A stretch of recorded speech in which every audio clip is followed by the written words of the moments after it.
आइए हम जानते हैं कबीर दास जी की कठिन परीक्षाओं के बारे में। एक बार दिल्ली के दरबार सिकंदर लोदी के जलन के रोग को ठीक करने के बाद बादशाह सिकंदर लोदी कबीर साहब को काशी से दिल्ली ले जाता है। वहीं कबीर साहब जी ने जनता के सामने एक दरिया में बहते हुए जा रहे मुर्दे को तथा सिकंदर लोदी के पीर शेख तकी की मृत बेटी को कब्र से निकालकर जीवित कर अल्लाह होने का प्रमाण दिया।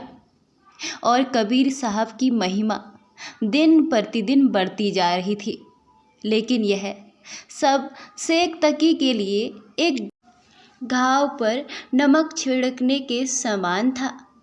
सिकंदर लोदी ने कबीर साहब को अल्लाह स्वीकार कर उनसे उपदेश ले लिया था, जो कि शेख तकी को बहुत चुभ रही थी कि अब उसकी महिमा खत्म हो गई है। शेख तकी ने सिकंदर लोदी से बोलना बंद कर लिया था और कबीर साहब जी को नीचा दिखाने के लिए प्रयत्न करने लगा।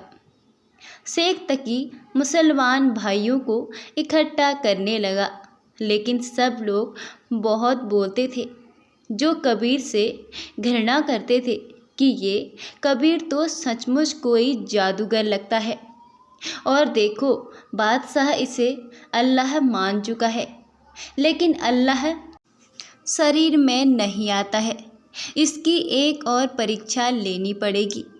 सब बोलते हैं इस कबीर को ख़त्म करना होगा, ये तो अल्लाह है ना, मरेगा थोड़ी। एक काम करते हैं, इसे उबलते तेल के कढ़ाई में डालते हैं, ये तो छल कपट से चमत्कार कर रहा है, तो मर जाएगा अन्यथा बच जाएगा। और सभी ने जाकर सिकंदर लोदी को ये बात बताई कि कबीर की एक और परीक्षा ली जाएगी, हम ऐसे ही क्यों इसे अल्लाह मान लें। सिकंदर लोदी को बहुत चिंता होती है कि शेख तकी के इशारों पर पूरा मुसलमान समुदाय नाचता है। सिकंदर लोदी पीर शेख तकी के पास गया और कहने लगा, पीर जी अब क्या चाहते हैं? आप कबीर साहब ने 3 मुर्दे को अपनी आँखों के सामने जीवित करके अल्लाह होने का सबूत दिया है, लेकिन पीर सखी बोलते हैं मुर्दे को जीवित करने से कोई अल्लाह थोड़ी आ जाता है। जब तक वो एक और परीक्षा ना दे मैं उसे अल्लाह नहीं मान सकता। और वो बोलते हैं लेकिन अब कैसी परीक्षा चाहते हो आप? और पीर शेख बोलते हैं उसे उबलते तेल के कढ़े में बैठना होगा, ये साबित करना होगा कि वह अल्लाह की जात है, वह अल्लाह ही है, तो जल थोड़ी जाएगा।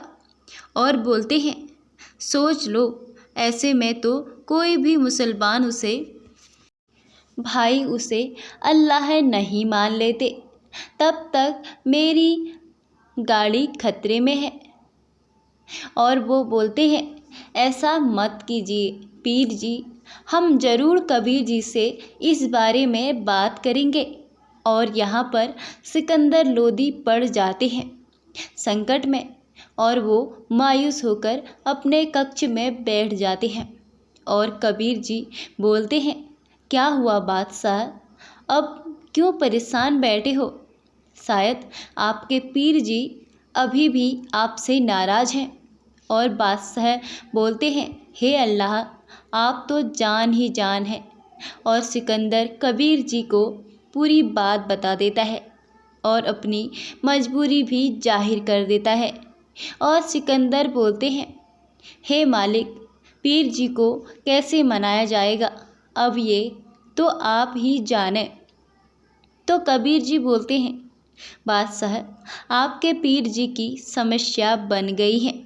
मैं क्योंकि हिंदू और मुसलमानों में सामंजस्य स्थापित करना चाहता हूँ, जबकि उसका काम मात्र नफरत फैलाना है। लेकिन चिंता की कोई बात नहीं है। आप अपने पीर जी को ये बोल देना कि मैं इस शर्त के लिए तैयार हूँ और अपने इस कार्यक्रम की तैयारी करें। तो सिकंदर लोदी कबीर जी की बात पर विश्वास कर लेते हैं और पीर शेख जी के पास जाते हैं और बोलते हैं, कबीर जी आपकी परीक्षा लेने के लिए तैयार हो गए हैं, आप अपने कार्यक्रम की तैयारी शुरू करो। पीर शेख बोलता है, हाँ, अब आएगी सच्चाई सामने। और शेख तकी ने पूरे नगर के सभी मुसलमान और आम व्यक्तियों को यह संदेश भिजवा दिया और अगले दिन सभी को इकट्ठा होने के लिए बोल दिया। अगले दिन सभी एक मैदान में इकट्ठा हुए और शेख तकी ने एक बड़े कढ़ाई में तेल गर्म करने को रख दिया और सभी कबीर जी की लीला का इंतजार करने लगे। तभी सिकंदर व कबीर जी भी आ जाते हैं और तेल बहुत गर्म से उबल रहा होता है और पीर शेख बोलते हैं, बैठा दो इसे इस कढ़ाई में, ये तो अल्लाह है ना, जलेगा थोड़ी। यहाँ पर कबीर जी बोलते हैं, इसकी कोई ज़रूरत नहीं है, मैं खुद बैठ जाऊँगा, मैं इस अग्नि में, इस कढ़ाई में प्रवेश कर लूँगा। और कबीर जी उस गर्म कढ़ाई में प्रवेश कर जाते हैं और आराम से बैठ जाते हैं। ये सब देखकर सारी जनता आश्चर्य हो जाती है और सब कबीर जी के जयकारे लगाने लगती है। ये सब देखकर पीर शेख को और भी जलस होती है। वो बोलता है, शायद तेल गर्म ही नहीं हुआ होगा या इसने कोई और जादू कर दिया होगा, जरा सिकंदर देखो तो। यहाँ पर कबीर जी बोलते हैं, सिकंदर, इस पीर शेख नादान की बातों में मत आना, क्योंकि तेल बहुत गर्म है, तुम्हारा हाथ जल जाएगा। तो यहाँ पर सिकंदर सोचता है, क्यों ना मैं अपना हाथ डालकर चेक कर लूँ, क्योंकि इसमें मेरे स्वामी कबीर जी भी तो हैं। तो सिकंदर जैसे ही उसमें हाथ डालता है तो उसकी उंगली जल जाती है, वो बेहोश होकर ज़मीन पर गिर जाता है। फिर कबीर जी इसके दर्द को सहन करता नहीं देख सकते हैं, वो गरम कढ़ाई से बाहर आते हैं और उसका हाथ ठीक कर देते हैं। ये सब देखकर सारी जनता कबीर जी के जयकारा लगाती है। यहाँ पर पीर शेख को फिर भी विश्वास नहीं होता है। वो फिर भी कबीर जी को एक बड़ा जादूगर बोलता है, इसने और कोई बड़ा जादू कर दिया है, ये अल्लाह हो ही नहीं सकता है।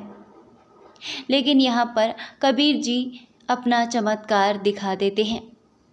सारे लोग, जितने हिंदू मुस्लिम आम जनता इकट्ठा होती है, वो सब कबीर जी का जयकारा लगाते हैं।